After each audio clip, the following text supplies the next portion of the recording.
Oke, masih lanjut. Tadi ada yang terlewat ya Bapak Ibu. Masih tentang pengembangan kompetensi. Jadi ketika sekarang di bulan Januari kita diberikan kesempatan untuk nyusun perencanaan RHK, butir RHK untuk SKP-nya, itu kok banyak yang fokusnya malah di itu ya, di pelatihan-pelatihan, di pengembangan kompetensi. Justru diskusi tentang unsur utamanya itu jarang muncul ya, tentang tentang peningkatan praktik kerja pembelajaran dengan perilaku kerja. Banyaknya ini tentang sertifikat. Oh, sertifikat ini bisa dipakai nggak, tanda tangannya siapa? Oh, banyak banget situ gitu ya.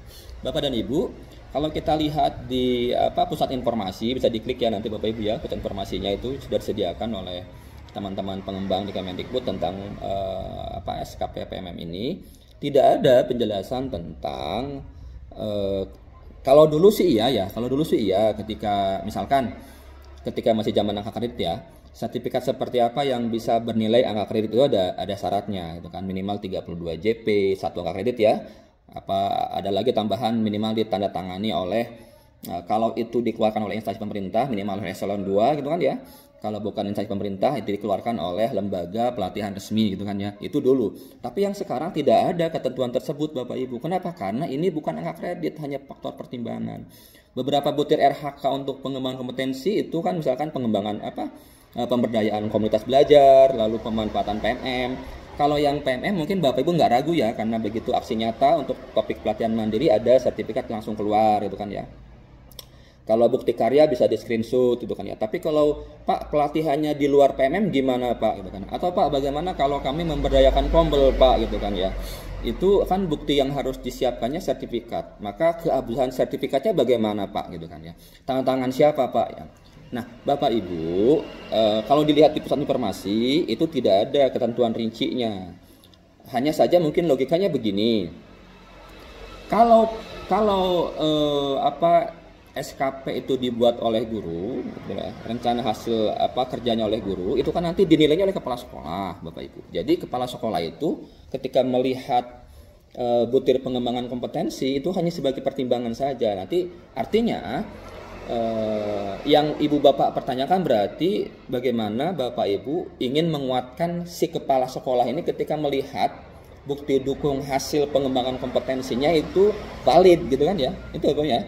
Karena di sini tidak ada tim penilai angka kredit berita dengan dulu ya. Jadi yang akan melihat bukti dukung hasil pengembangan kompetensi itu tidak dinilai, itu hanya dilihat untuk pertimbangan mendukung unsur utama gitu kan ya. Itu si kepala sekolah. Maka pertanyaannya adalah bagaimana si kepala sekolah ini percaya bahwa Ibu sudah melaksanakan kegiatan ini, dilihat sertifikatnya.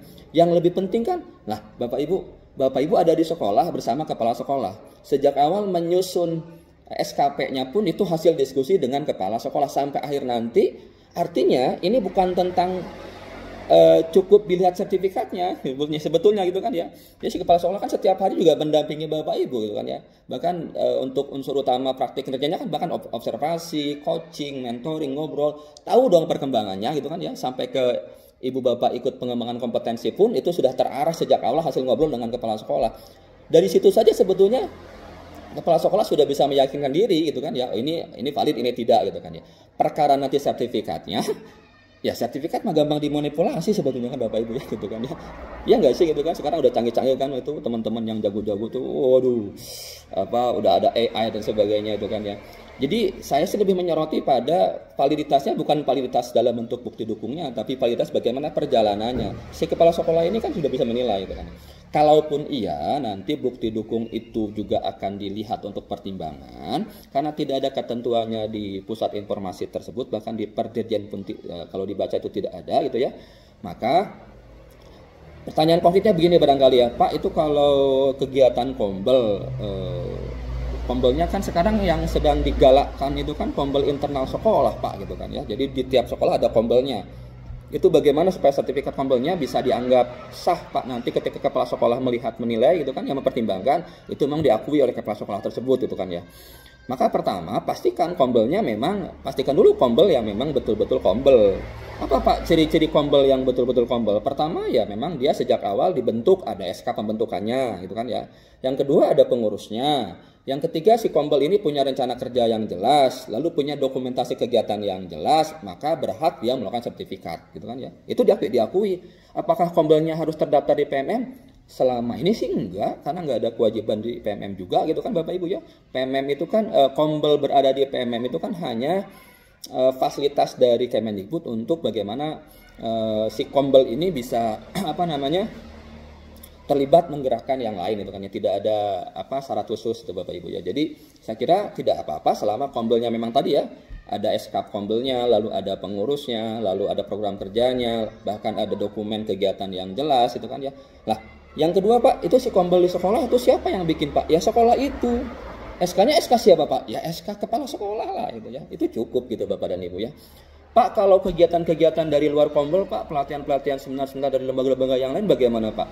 Pertama kita perpanjang Kombel dulu ya. Jadi Kombel itu ada Kombel internal, ada Kombel eksternal. Kombel internal yang tadi di dalam sekolah itu ya.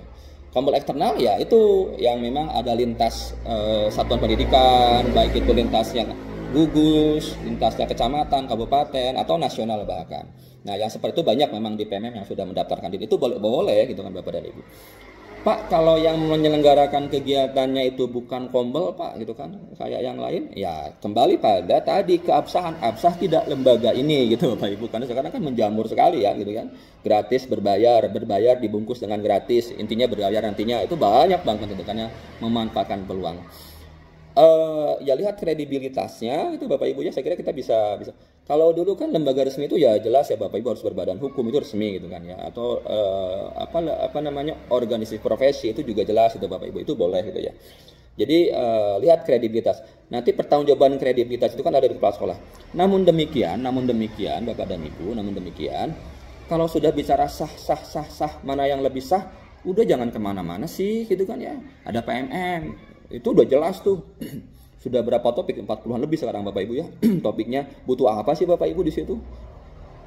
Ada tuh, tinggal akses di situ. Buat bukti karya juga itu bisa Bapak Ibu gitu kan ya.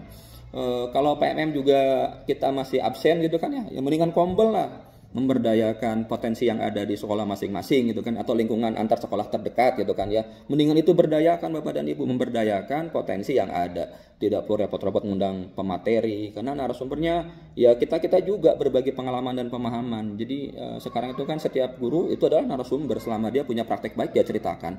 Kenapa tidak kita memberdayakan yang itu daripada sibuk-sibuk ngikutin yang tadi ya, yang tuh banyak chat spam itu kan, dengan syarat dikirim ke 5, dikirim ke 10, ujung-ujungnya ada biaya transfer. Aduh Bapak Ibu, terlebih lagi itu entah nyangkut entah tidak dengan kebutuhan kita itu kan ya, karena yang kita kerja sertifikatnya. Itu Bapak Ibu ya. Jadi saya sih lebih berpikir bagaimana pada bagian substansinya ya, tentang bukan bagaimana tentang sertifikatnya, tentang kebutuhannya Bapak Ibu. Dengan sertifikat itu memang meningkat tidak kompetensinya gitu kan ya. Dan saya ingin tegaskan kembali tulisan-tulisan saya bahwa keberhasilan guru mengikuti pelatihan itu bukan ada di dirinya. Kalaupun gurunya tambah pintar dari pelatihan, itu belum dikatakan berhasil gitu kan ya. Kenapa? Karena guru itu ikut pelatihan, belajar lagi, sekolah lagi, itu bukan untuk dirinya semata. Itu baru tujuan antara sela saja, karena tujuan utamanya bagaimana semua kemampuan yang dia milikinya itu dimanfaatkan dengan baik untuk para muridnya gitu kan. Betul nggak sih? Jadi nanti bukti nyata hasil pelatihannya itu terlihat dari murid-muridnya.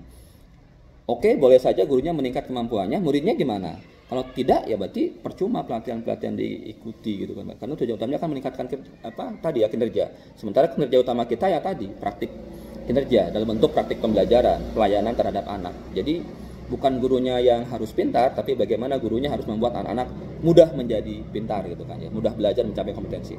Terima kasih, semangat Bapak dan Ibu.